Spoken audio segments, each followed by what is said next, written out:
पडळकरांना पाडायसाठी म्हणून जयंत पाटील, विश्वजित कदम आणि विशाल पाटील खासदार हे कसे एकत्र आले आणि त्यांना साथ द्यायला संजय काका आहेत, माजी आमदार आहेत, विलासराव जगताप असतील, विक्रम सावंत, सगळे एकत्र आलेत आणि अशातनं सुद्धा पडळकर पुन्हा जिंकले तर काय, हा विश्लेषणाचा मुद्दा आलाय.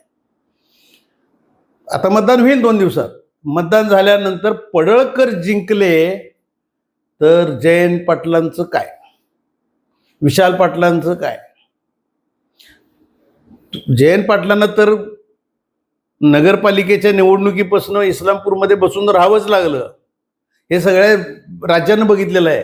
वास्तविक राज्यात फिरायला पाहिजे होतं जयंत पाटलांनी. प्रदेशाध्यक्ष होते ते राष्ट्रवादी पक्षाचे, शरद पवार गटाचे, परंतु त्यांना भारतीय जनता पक्षानं अक्षरशः खिंडीत पकडल्यासारखं इस्लामपूरमध्ये अडकवून ठेवलं त्याला.